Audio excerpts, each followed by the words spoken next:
everybody, Linda Masego here from Bonsai. Wanted to ask you to check out our YouTube channel, our TikTok page, our Facebook page, and our Instagram page. Subscribe, like, and follow on any of those platforms so as we can get the info out as far as we possibly can. I hope you're enjoying what we're doing. I'm really interested in what I do, and I'd like to learn as much as I possibly can. So for any of you out there who've got tips, who've got pointers, I'd appreciate a comment here and there. And most of all, if you've got resources that you really don't use, please forward them through, i.e. your unwanted planters, buckets. I'll take them for you, and I'll use them very wisely. But for anything else, just hit the comment section or send us an email or WhatsApp, and we'll be happy to oblige. Have a great day and happy pruning.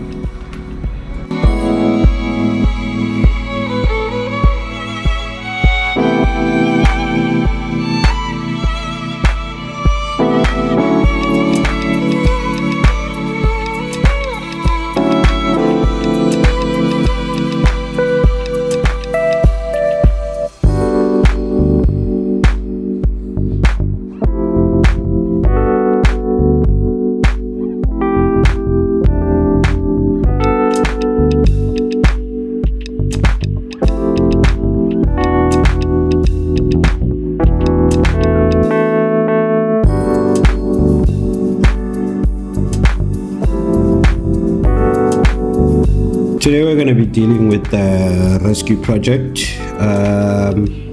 These are 3 of my plants that I took from the garden and took them to our podcast studio to have them as displays.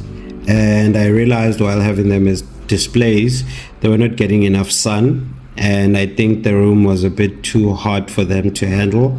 They started losing leaves, and I found out that if they grow and the stem stays green and they keep on giving out shoots, it's literally the cause of lack of sunlight, not enough water, and generally the environment is not conducive for them to survive. One of the things I picked up about these particular plants, being the Portulacara afra, is that they don't do very well as indoor plants without the sunlight. So literally, if you are going to keep it as an indoor plant, it needs to stay very close to where it gets about 6 hours of sunlight, so as it can literally grow well in that environment and thrive.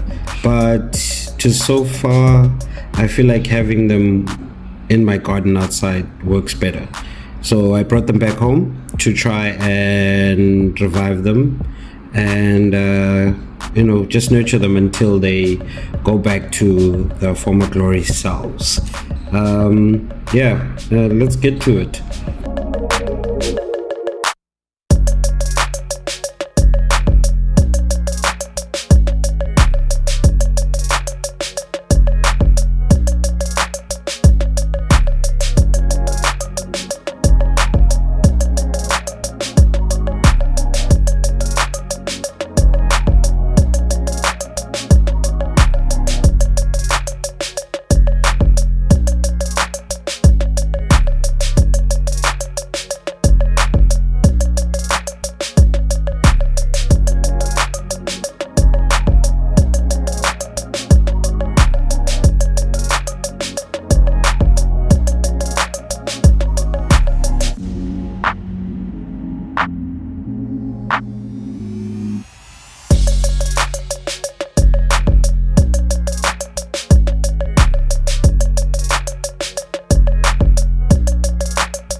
second tree was supposed to be a totally upright tree.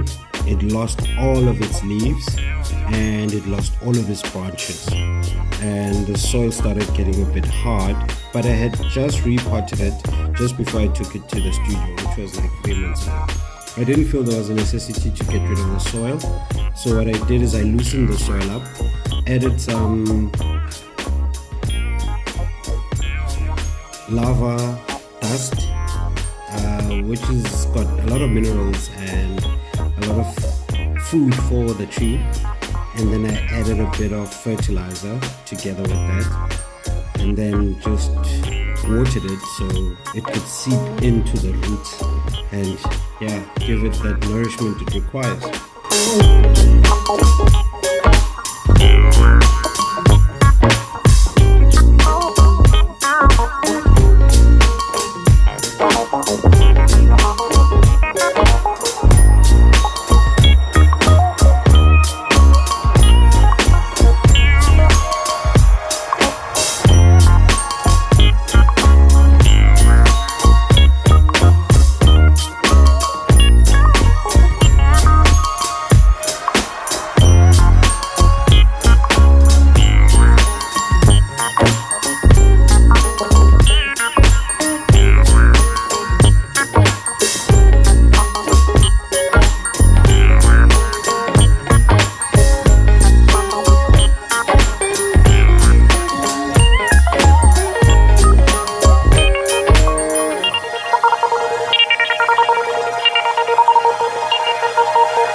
The third tree, I had decided it was time to change the soil and give it better soil and just bring better life to it, because it's got a thicker trunk than the other two, and it's been in this pot for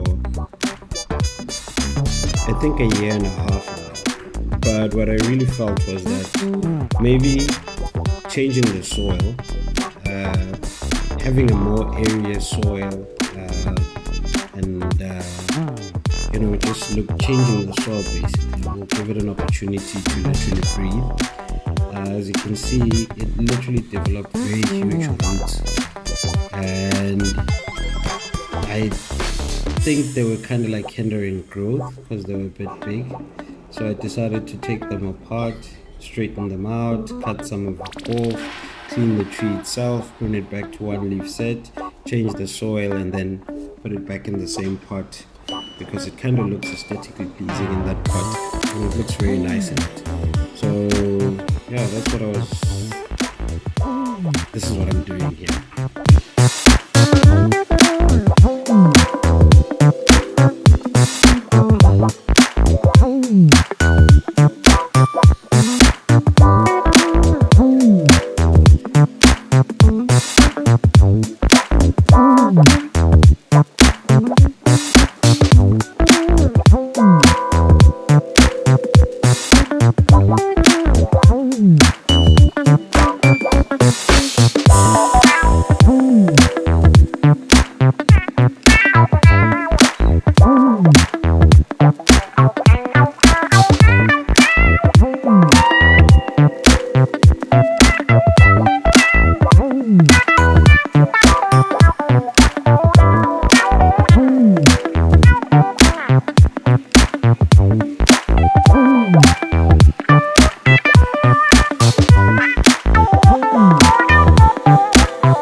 wiring process is a really intricate one. You need to understand a bunch of things for wiring purposes. One of them being what type of wire to use for what size tree, because it really does matter. The thicker the wire, what I've found is that the thicker the wire, less cutting into the bark of the tree or the trunk of the tree in shorter periods. The smaller the wire, it cuts quicker because the tree grows while you have it in the pot, and when it starts growing, the wire just goes into the pot. So to avoid it cutting through the trunk, I use a thicker wire until I see that it's literally just thickening up towards it. You have to keep an eye out on the trees, because literally if you don't, the wire ends up cutting into the tree and it looks hurt a lot. So having to take note of when to change wire, change parts, find a bigger part is very important. There's a couple of books out there that talk about how to look at the tree and decide when to repot into a bigger pot, to look at the tree and understand the structure of the tree, when to rewire, how to style it, when to style it differently. The one thing I've found interesting in all of these books and the podcasts I'm listening to is that the rooting of the tree, the taper of the tree, tends to bring the styling into one format because of the aesthetics of the tree. So whenever you wire the tree, do look at that.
after I had gone through the process of feeding the trees, cleaning them up, putting in new soil, giving them the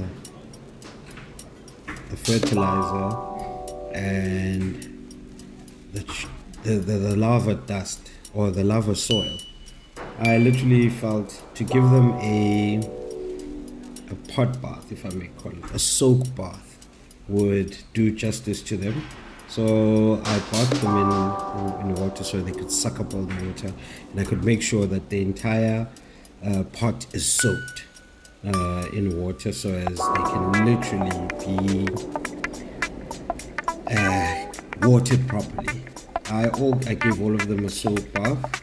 Lucky enough, the bathtub I had, they all could fit in there, and yeah, they I think they're kind of happy. Towards finishing all of this,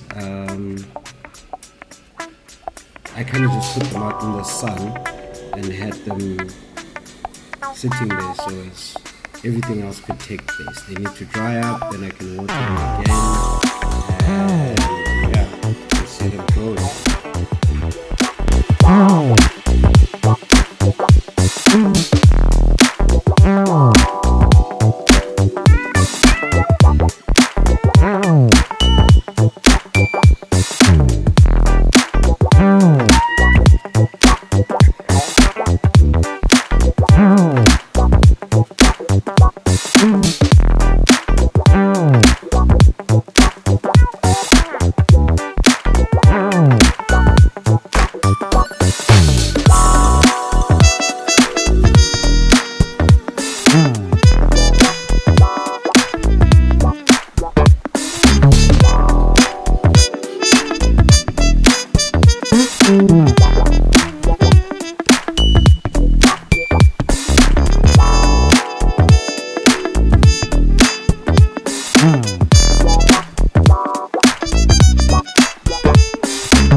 And now for a big reveal, or the complete work that I've done on the trees. Yeah, this is how they look after the rescue. Don't forget to follow us on TikTok, Instagram, subscribe on the YouTube channel, comment, and I'd like to hear from you what you think about the work that I'm doing. And yeah, any tips and advices, I'd appreciate it. This has been number 7 for Bonsai. Keep pruning.